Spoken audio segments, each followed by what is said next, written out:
Morning, Popo. Good morning. The fluorescent lights cast harsh shadows across the concrete floor where she sits, pressed against the back corner of the kennel. Poe's graying muzzle rests on worn paws, and though her tail offers the faintest wag when footsteps approach, there's something desperate in her dark eyes, a look that speaks of abandonment and confusion. At 11 years old, she's been surrendered to this open-access shelter in Chicago, left behind by the only family she'd ever known. That was cute. The kennel card offers no explanation, just her name and an estimated age that feels more like an expiration date in a place where youth often determines survival. Hi. Oh, say hello. Come here. Yay. You watch as potential adopters walk past her kennel, their eyes drawn to the bouncing puppies and energetic younger dogs in neighboring cages. Poe observes this parade too, her expression shifting between hope and resignation with each passing visitor. Her coat lacks the luster it once had, evidence of years without proper care. But there's something unmistakably beautiful about her smile, even in this sterile environment. It's the kind of expression that suggests she still believes in kindness, despite everything that's brought her here. Hi. Hi, babe. The volunteer who first spotted Poe remembers that moment of recognition, seeing past the surface to something profound beneath. There was just something about her, they would later reflect, pausing in their daily routine of walking shelter dogs.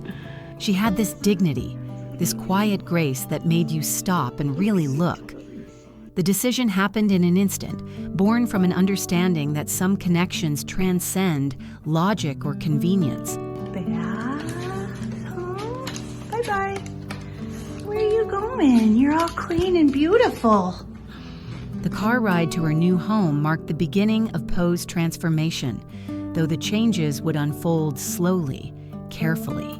She settles into the passenger seat with the cautious movements of an elder, her body remembering too many disappointments to fully trust this new development. Hi. Oh, stay. The soft blanket placed beneath her carries an unfamiliar scent, one of stability and permanence that she hasn't known in too long. Through the window, Chicago's streets give way to quieter neighborhoods, and you can almost see her processing this journey towards something that might finally be home. Go vertical. I know. Was she born 1997? Her first night reveals the depth of her uncertainty. Poe chooses the hardwood floor over the plush orthopedic bed placed carefully in the corner, as if comfort itself has become foreign. The bed, designed specifically for aging joints and arthritic limbs, sits untouched while she curls against the cool wall. She doesn't trust it yet, her new family observes, recognizing that healing involves more than just providing better circumstances. Trust takes time when you've been let down before. Oh. You love Grandpa? You want to wait? The introduction to Finn and Penny, her new pit bull siblings, unfolds with the careful diplomacy of established relationships welcoming a newcomer. These younger dogs possess the confident energy of those who've never known abandonment. Their playful advances met with Poe's measured responses. She watches their easy joy with something approaching wonder, as if remembering what security looks like. The family witnesses these early interactions with holding breath, understanding that successful integration means everything for Poe's future happiness. Hi. Hi, you guys. Hi. Hello. Days blend into weeks as routines establish themselves around Poe's needs and preferences. The elevated food bowl accommodates her aging spine, while the specially designed ramp beside the couch acknowledges that dignity matters more than convenience. You observe her tentative first steps up that ramp, the way she pauses halfway to gather courage, and the quiet triumph when she settles onto the soft cushions beside her new family. She's figuring out that this is really hers. they note, watching her claim space with growing confidence. Come on. Say good morning, friends. Here you are. Good job. The orthopedic bed finally wins her over during a particularly cold Chicago evening. Perhaps it's the heated pad beneath the memory foam, or maybe it's simply that enough time has passed for trust to take root. Either way, the sight of Poe stretched out fully, her body finally relaxed in sleep, becomes a milestone worth celebrating.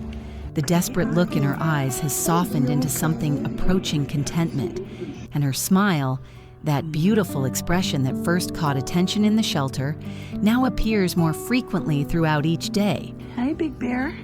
How'd you get up there?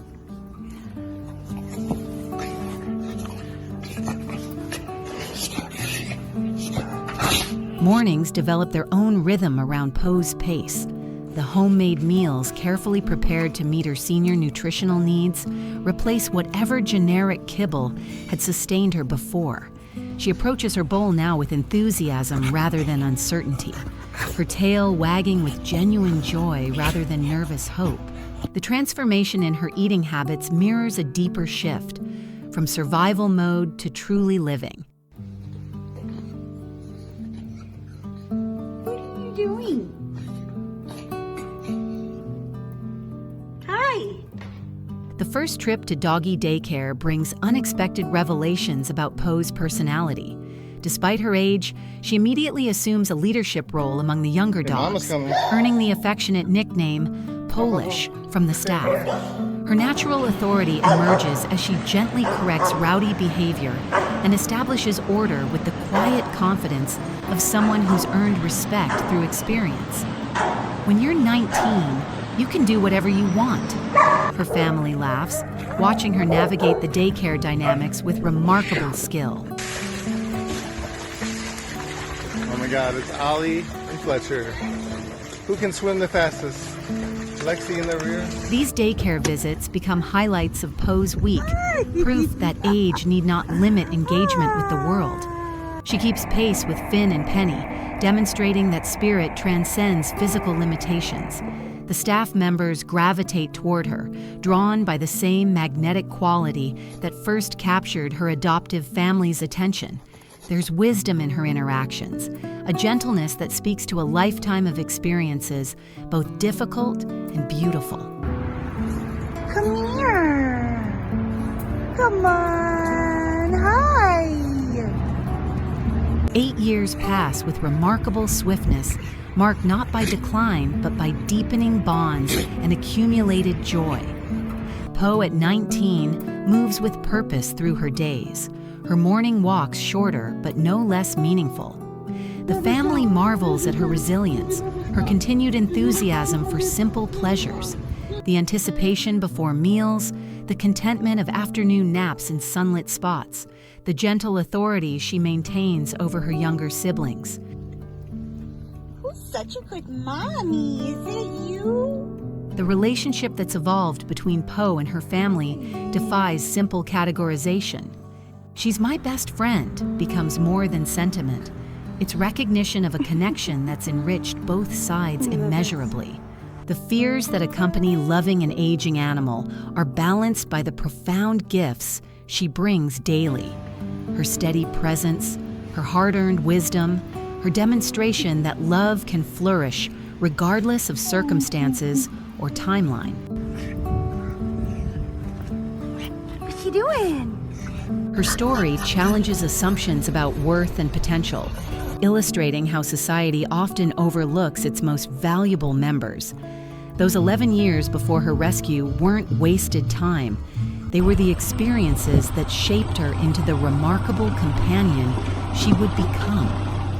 The abandonment that brought her to the shelter, while heartbreaking, created the possibility for a connection that might never have existed otherwise. Association with them. As golden afternoon light filters through the windows where Poe rests, surrounded by the family who chose to see her value when others couldn't, you witness something profound about second chances and the mathematics of love. Age becomes irrelevant in the face of mutual devotion, and the years that others might have considered her sunset prove to be among her brightest. In the quiet contentment of her breathing, in the way Finn and Penny still defer to her gentle authority, in the joy that radiates from her still beautiful smile, Poe embodies the truth that it's never too late for transformation, for any of us. Come on. Let's go potty. Thank you for watching. If you like the story, feel free to comment, like, and subscribe. See you in the next video.